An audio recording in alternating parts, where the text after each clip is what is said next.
Udara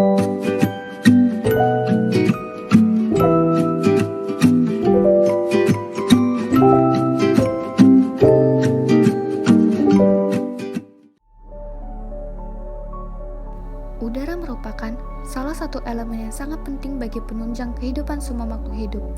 Seiring berjalannya waktu, terjadi perubahan-perubahan pada bumi akibat aktivitas manusia maupun dari bumi itu sendiri. Salah satu yang menjadi topik hangat untuk diperbincangkan adalah pencemaran udara.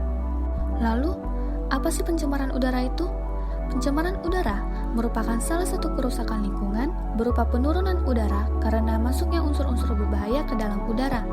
Unsur-unsur tersebut dapat berupa karbon monoksida, nitrogen dioksida, karbon dioksida, sulfur hidrokarbon, benda partikulat, dan timah. Kemudian, sumber dari pencemaran itu sendiri dari mana? Masuknya polutan ini dapat disebabkan oleh dua faktor, yaitu faktor alam dan faktor manusia.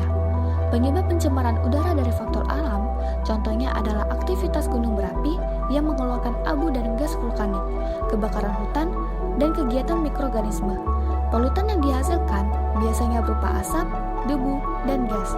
Sedangkan dari faktor manusia dapat berupa pembakaran, asap kendaraan, pembangkit listrik, dan asap industri. Terus, dampak dari pencemaran udara itu apa aja? Dampak dari pencemaran udara ini diantaranya, yang pertama dari segi kesehatan. Dampak utama pencemaran udara merupakan kesehatan manusia. Polusi udara menyebabkan penyakit paru-paru dan organ pernapasan lain. Yang kedua, dari segi ekonomi. Pencemaran udara bisa mengakibatkan suatu negara mengalami kerugian. Banyak dana dihabiskan untuk menanggulangi kerusakan akibat polusi udara tersebut. Ketiga, dari segi kehidupan sosial. Pencemaran udara mengakibatkan kesehatan terganggu yang berdampak pada aktivitas sehari-hari manusia. Masyarakat akan mengurangi aktivitas di luar rumah demi terhindar dari polusi udara yang menyebabkan aktivitas sosial menjadi terhambat dan terbatas. Kemudian yang terakhir, pencemaran udara menyebabkan suhu bumi meningkat sehingga dapat menjadi pemicu pemanasan global yang membuat terjadinya ketidakseimbangan ekosistem. Lalu, apa solusinya? Pencemaran udara dapat dikurangi dengan beberapa cara. Di antaranya, yang pertama, menggunakan transportasi umum. Kedua, mematikan lampu jika tidak digunakan.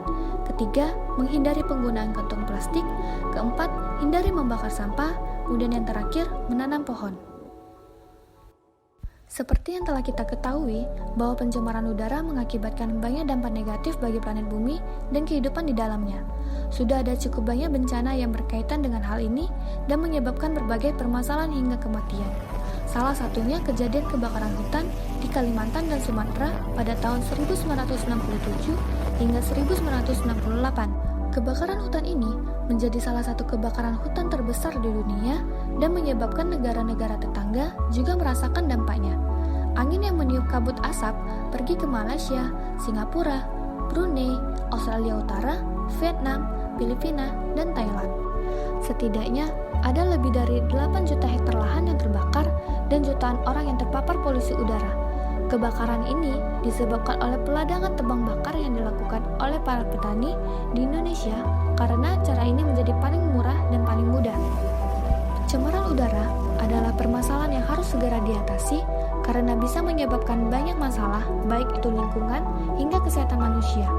Bahaya pencemaran ini bukan hanya untuk sekarang, namun juga berbahaya untuk kelangsungan hidup manusia dan makhluk yang lain.